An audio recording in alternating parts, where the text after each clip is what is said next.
Elle se déplace du côté court au côté jardin pour couvrir tous les angles de la nouvelle. Pour savoir et comprendre, Sophie Durocher. Hier soir, sur les ondes de TVA, c'était le retour de Star Academy 2025. Il y avait, des petits débutants. Il y en avait un petit débutant, il est bon. Richard Desjardins. Ouais, il était pas pire. Richard Desjardins. Puis il y en avait un autre, un petit jeune, non? Éric, comment donc? Éric Lapointe qui était là. Bonjour, Éric. Salut. Quel plaisir. Le fauteuil était à veille d'être inscrit. Ici a été Éric Lapointe. Ben, c'est comme tu étais là souvent. Ben, c'est toujours un plaisir, ma chère. Éric, qu'est-ce que ça représentait pour toi hier soir? Parce que du calcul que moi je fais, c'était une des ou la première fois depuis très longtemps que tu étais à la télé, pas pour parler d'affaires, puis de ci, puis de ça, mais pour chanter. Pour chanter. Oui, d'une certaine façon, j'ai fait en direct de l'univers il y a quelques semaines, mais là, c'était spécial de revenir sur ce plateau-là, dans ces studios-là, où j'ai été c'est là que j'ai fait la voix. Puis sensiblement une bonne partie de l'équipe sur le plateau qui était là, qui c'était les mêmes qu'à la voix. Donc c'était le fun de retrouver ces studios-là, puis d'avoir un peu l'impression de recommencer à faire mon métier normalement. Là. Écoute, ça fait du bien de chanter, ça fait du bien de revoir le monde aussi, puis de retrouver des plateaux de cette envergure-là. C'est toujours impressionnant, un gros plateau comme ça. Parce que c'est ce qui te manquait le plus. Ce qui me manquait le plus, c'est de faire la musique normalement, d'arrêter de nager contre le courant, c'est sûr, évidemment. Ouais, parce que écoutons un petit extrait d'hier soir, puis après on va aller sur les autres sujets, parce que t'as chanté, il y avait un hommage donc à Richard Desjardins, puis c'était les 35 ans de l'album Tu m'aimes-tu. Et quand Jean-Philippe Dion a dit ça, 35 ans, je capotais ma vie. J'ai l'impression qu'il est sorti la semaine dernière, cet album-là. Ça nous rajeunit pas. Et il y avait donc cet hommage à Richard Desjardins, et t'as chanté cette toune qui a vraiment été, que t'as emprunté à Richard, mais qui est vraiment devenue une toune d'Éric Lapointe. C'est un beau grand slow, on écoute ça. L'hiver s'achève, c'est dur à croire, mais on a passé à travers. La terre dégèle, les filles sont belles, dans l'hôtel, il fait chaud. Il y en a 2, 3 qui se promènent avec une petite chaîne en or des mains. Puis d'autres un peu malchanceux avec un couteau. Qu'est-ce qu'elle représente dans ta carrière, cette chanson-là? Pourquoi elle a été importante pour toi? Cette chanson-là en particulier, écoute, c'est sûr que à la base, je suis un fan de Richard Desjardins. J'ai toujours adoré Richard Desjardins. Même qu'à un moment donné, il m'avait mis dans les mains de monter un hommage dans le festival d'été à Québec. Puis j'avais monté l'hommage à Desjardins avec plein d'artistes. Je suis un fan de l'ensemble de l'œuvre. J'ai choisi d'indiquer celle-là, parce qu'elle me plaisait, puis que j'avais une vision de cette chanson-là. C'est sûr, quand tu interprètes une chanson, le but de l'exercice, c'est de créer l'illusion que c'est toi qui l'écris. Hein. C'est un peu ça. Oui. Donc, c'est ça. Cette chanson-là me parlait, mais ça aurait pu plusieurs autres. Là, comme je disais à Isabelle aux répétitions du show d'hier. Isabelle Boulay, ouais. À Isabelle Boulay, je disais... Je suis un peu jaloux parce que Jenny, j'ai jamais eu la chance de la chanter. J'aurais aimé ça à chanter. Jenny, elle est tellement belle. Toi aussi, quelle tu grande l'aimes, chanson. C'est une des premières que j'ai découvert de Richard Desjardins. C'est magnifique. Mon père l'avait chanté à ma mère dans une chanson. C'est comme ça que je l'avais découvert. Magnifique, les paroles. Ouais, mais c'est une chanson magnifique, Jenny, c'est vrai. Mais qu'est-ce qui dit que sur un prochain album, tu reprendrais pas Jenny? Pourquoi pas? C'est sûr qu'à la base, il y a tellement de grandes chansons que j'ai envie d'interpréter. À chaque album, j'en mets au moins une. Mais Jenny, c'est assurément une grande chanson, mais Richard en a tellement des grandes chansons. Isabelle disait hier, elle disait j'aimerais faire un album complet d'hommage à Richard, puis si elle le fait, j'espère qu'elle va m'inviter. Écoute, j'ai même juste être choriste, faire des petites voix derrière. C'est toujours enrichissant d'interpréter des grandes œuvres. Ouais. C'est drôle qu'on se voit aujourd'hui, Éric, parce que on est le 20 janvier et l'année dernière, le 14 janvier 2024, c'est passé quelque chose d'un petit peu important quand même dans nos vies à tous les deux. On va regarder un petit extrait. Non. Non, ça te tente pas? Oh oui, oui, non. Tu peux pas me dire non. Voyez la première entrevue télévisée d'Éric Lapointe. J'assume le geste inacceptable que j'ai posé. Je suis pas derrière l'excuse de l'alcool. Non, c'est pas l'alcool qui a posé le geste, c'est... Éric Lapointe, face à ses démons, ce dimanche 20h30. Qu'est-ce qui a changé dans ta vie dans cette année-là? Je te parle pas de l'entrevue elle-même, on s'en a déjà parlé. Mais qu'est-ce qu'il y a... en quoi le Éric Lapointe 20 janvier 2025 est différent du Éric Lapointe la veille de la diffusion de cette entrevue-là? Ben, c'est sûr que cette entrevue-là, c'était un passage obligé. C'était important. Je ne remercierai jamais assez parce que ça s'est bien passé malgré que ça n'a pas été l'heure la plus agréable de mon existence. En fait, ça a duré 3 heures. Ouais, c'est ça. Mais écoute, il fallait que je casse la glace, que je revienne là-dessus publiquement, puis je fasse un meilleur culpa public, puis après ça, il y a eu plein de reprises de cette entrevue-là, parce que chacun voulait son petit bout. Après, j'ai fait pas mal tous les médias, puis là, je pense qu'on a vraiment fait le tour de la question, j'ai plus rien à rajouter là-dessus. Mais tu réponds pas à ma question, Éric, parce que ma question n'était pas sur l'entrevue. Ma question, c'est toi, à l'intérieur de toi. À l'intérieur de moi. Qu'est-ce qui a changé? Qu'est-ce qui fait que le Éric Lapointe millésime 2025 est perdu du poids, super bronzé, pleine forme, t'as l'air bien dans ta peau, t'as l'air calme, versus le 13 janvier 2024, la veille de faire l'entrevue. Qu'est-ce qui a changé à l'intérieur? C'est ça que je veux savoir. Ce qui a changé, je pense que on change à tous les jours. Je veux dire, c'est à chaque jour... Tu sais, à l'époque où j'ai fait l'entrevue, j'avoue que je sortais probablement d'une dépression, puis j'étais encore dans la tourmente, puis j'étais dans une insécurité totale. Je pensais que je pourrais plus jamais pratiquer mon métier. Une vraie dépression? Ouais, je crois que oui. Puis ma prise de poids était probablement une conséquence de ça. J'ai mangé et bu mes émotions beaucoup. Je me suis renfermé sur moi-même, puis... Écoute, j'ai recommencé à vivre, évidemment, l'arrêter de consommer, puis me mettre au sport, parce qu'il fallait que je me concentre sur d'autres choses, puis de me remettre à travailler, puis d'avoir la possibilité de travailler, puis de jouer plus souvent, puis de me remettre dans le bain. Mais là, écoute, c'est sûr que c'est sain pour la santé mentale, puis la santé physique, puis tout ça ensuite. Tu sais. Ça fait combien de mois maintenant? Là, je compte pas par jour, mais ça fait 14 mois passés. Là. C'est donc clairement la plus longue période de ta vie? Ah ouais, définitivement. Faut dire que je me suis pratiqué une couple de fois avant, mais là, cette fois-ci, c'est un combat tous les matins, mais ça se passe bien. J'y pense de moins en moins. Tu y penses de moins en moins, sauf quand tu as des vilaines intervieweuses qui te rappellent le démon de l'alcool. Mais c'est intéressant parce que ton nouveau physique, tout ça, ça impressionne beaucoup les gens. On va montrer à l'image. Écoute, tu t'es retrouvé dans le sac de chips. Tu sais, dans le milieu là, culturel, c'est pas mal la consécration. Là, quand tu es dans le sac de chips, parce que tu as publié une photo de toi, ils ont appelé ça une photo top shape. Tu es en bedaine dans le sud et tout le monde est bien énervé par cette photo-là. Quand tu te regardes là-dessus, qu'est-ce que tu penses de toi? On te voit donc, évidemment, tu es en maillot aux commandes d'un bateau dans le sud, Sainte-Lucie, aux Grenadines.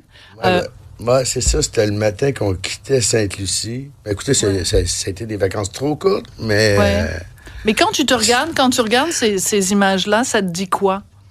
Ça me dit que c'est pas venu tout seul. C'est au prix de ben des efforts. C'est sûr que plus jeune, à 30 ans, tu prends du poids, puis tu t'entraînes pendant 2 semaines, puis tu te reviens, mais à 55 ans, c'est plus tough. C'est un travail de tous les jours. Là.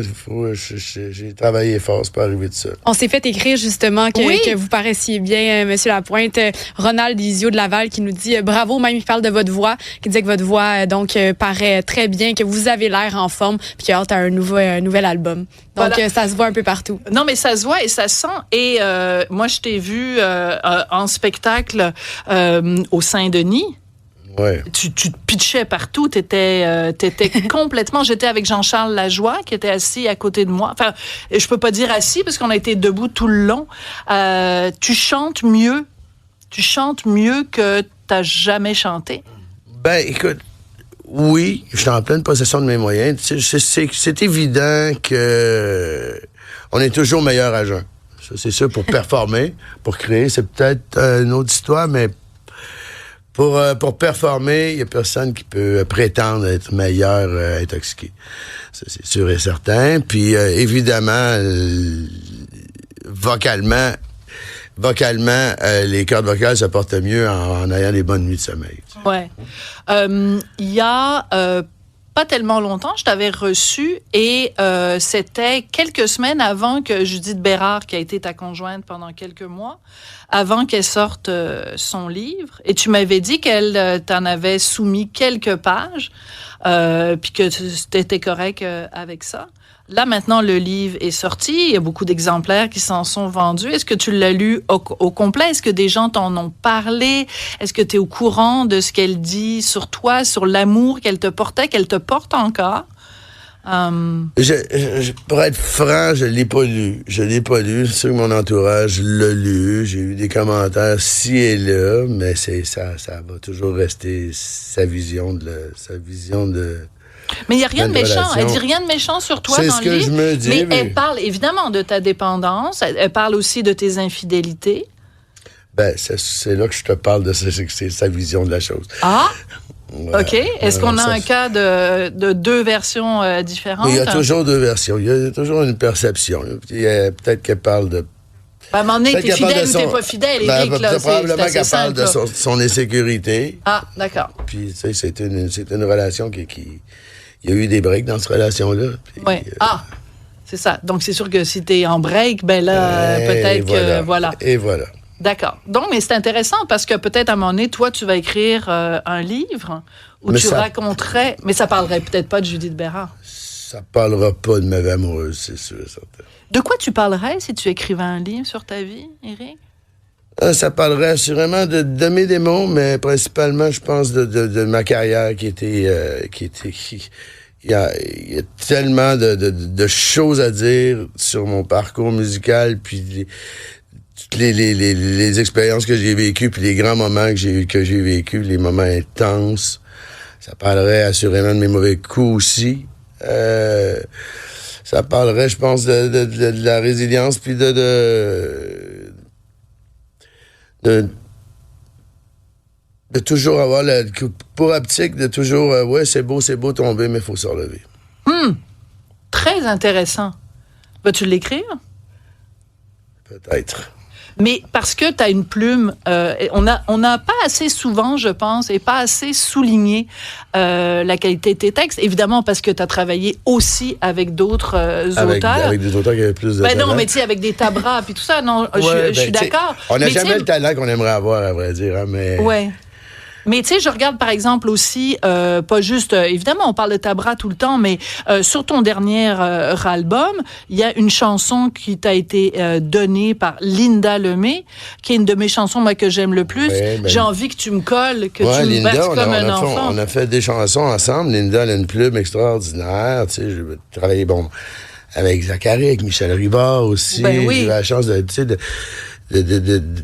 travailler avec des gens qui avaient une plume incroyable. Et puis à chaque fois que tu collabores avec quelqu'un, tu grandis, t'apprends. Puis je pense que mon écriture s'est raffinée beaucoup avec les années. Évidemment, toutes les années passées en co-écriture, souvent avec Roger, j'ai appris et grandi beaucoup au niveau de l'écriture. Puis même encore aujourd'hui, quand j'écris, quand je bloque, je me demande qu'est-ce que Roger écrirait. T'es sérieux? Oui, puis j'ai un grand cadre d'une photo de lui dans le studio, puis je la regarde, puis je vais l'avouer, je me parle tout seul ou je lui parle tout simplement. J'ai des grandes conversations avec. Avec Tabra, parce que Tabra, c'est quand même, c'est mon ange, je veux dire, c'est parmi tes chansons les plus marquantes. On a fait des chansons et des chansons et des chansons et des chansons ensemble. Il te manque beaucoup? Énormément. Écoute, Tabra, c'était mon meilleur ami, mon frère, mon alter ego. Il était peut-être un peu mon père quelque part aussi. Intéressant. Écoute, on était très près. Puis, écoute, puis il me manque au niveau de la création aussi, tu sais, je veux dire... je pense que ma carrière n'aurait pas été la même si j'aurais pas rencontré Tabra sur mon chemin. C'est indéniable. C'est indéniable. Parce qu'il est allé chercher un élément de poésie, et la poésie de Tabra avec ton côté rocker. Plus terre à terre dans mon écriture, ça a fait un mélange spécial. Mais je pourrais dire la même chose aussi de Stéphane Dufault, mon guitariste avec qui j'ai composé. Une bonne partie de mes chansons. Ma carrière a été probablement pas été la même si Stéphane Dufault s'était pas trouvé sur mon chemin à un moment donné, tu sais. Ben, tu sais, c'est jamais une carrière, c'est jamais tout seul qui a fait. C'est des collaborations, ça prend plein de gens pour faire un album, puis plus il y a de talent à travailler sur un album, à tous les niveaux, hein, parce qu'un album, on parle de la mise en marché aussi, de la promotion, on parle ça prend beaucoup de monde pour faire une carrière, puis au bout de la course, t'en es juste le porte-parole, puis t'es porte-parole de la gang, t'sais. Mais je trouve ça intéressant parce que tu vois, Linda Lemay, qu'elle t'ait donné cette chanson-là. Puis en plus, c'est une chanson qui dit, tu sais, en clair, la chanson, elle dit, on fera pas l'amour. J'ai pas besoin de coucher avec toi. Je veux juste que tu me prennes dans tes bras. C'est de ça dont j'ai besoin en ce moment. Qu'une femme t'ait écrit cette chanson-là. Je trouve ça génial. Ben, c'était un peu voulu parce que tu sais, Linda est comme un peu ma voisine à Verchères. Ouais. Et puis, j'avais commencé à travailler sur cette idée-là, cette chanson-là, puis je me suis dit, ça me prendrait la sensibilité d'une femme pour traiter ce sujet-là. Puis je l'ai appelé, puis j'y ai soumis quelques phrases, puis écoute, Linda est tellement prolifique, je pense qu'une heure après elle m'a rappelé. C'est incroyable. Le texte était fait. C'est comme elle. Et puis, elle m'a envoyé le texte, puis la musique était pratiquement dedans. Là. C'est comme... Chante-moi là-dedans. Prends-le pas mal, si je réponds pas, quand ton regard m'appelle, en temps normal, je prendrai en feu, devant les étoiles que dans tes yeux. Prends-le pas mal, pleure pas comme ça, t'es toujours aussi belle. En temps normal, c'est ton sourire que je boirais pour m'étourdir. Je voudrais tes feuilles jusqu'à l'os. J'ai envie que tu me colles, que tu me ton écorce. Je trouverai un lit pour te bénir. Mais pour l'instant, j'ai qu'un désir. J'ai envie que tu me colles, que tu me berces comme un enfant. Et la première fois que je fais un duo, et la dernière aussi, avec Éric Lapointe. Mais je t'inviterai sur scène à un moment donné. Non, mais les gens vont partir. Je chante comme une casserole, Éric. Est-ce qu'on peut dire que, ça y est, c'est fait, là? C'est fait, là. Tu sais, tu fais Star Academy, là, t'es en tournée, là, j'ai plein de dates pour toi, là. Oui. Regarde, 27 février à Montréal, à l'Olympia, 22 mars à Laval, 24 mai à Québec. On s'entend-tu, 2025, ça va être ton année? On commence samedi prochain, ben là, en quittant ici, je m'en vais en répétition. Oui. Parce que pendant la pandémie, on a fait un album, et c'est parce qu'évidemment, bon, le spectacle, on a les premiers coupés, puis les derniers recommencés. Ben oui. Puis pendant la pandémie, on a fait un album acoustique.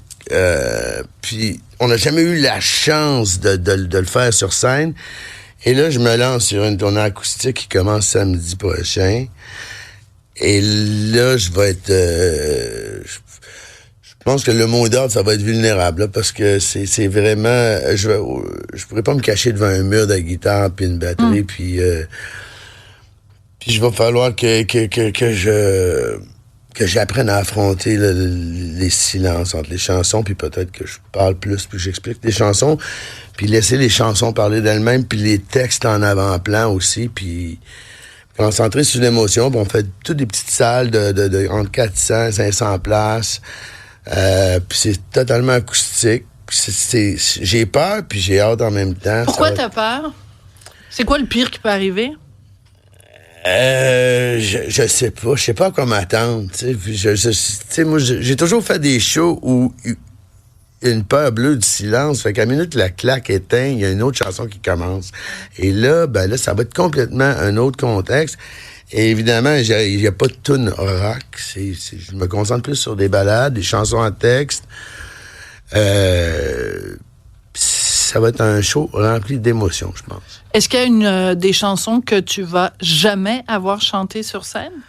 Peut-être pas jamais, mais certaines chansons que j'ai peu chantées sur scène. Puis j'ai souvent quand je monte un show, j'ai tellement popularisé le ballade qu'il faut toujours en mettre de côté parce que je peux pas faire un show rock avec juste des ballades.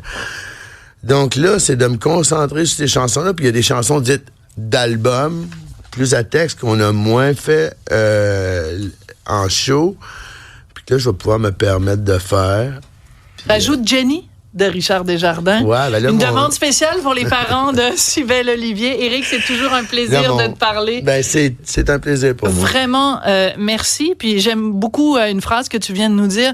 Va falloir que je laisse la place au silence et que je parle plus entre les chansons. J'adore tes contradictions, Éric. Je trouve ça formidable. Je suis une contradiction sur deux pattes. Exactement. C'est toujours un plaisir de te recevoir. Bonne année 2025. Merci beaucoup, Éric. Plaisir.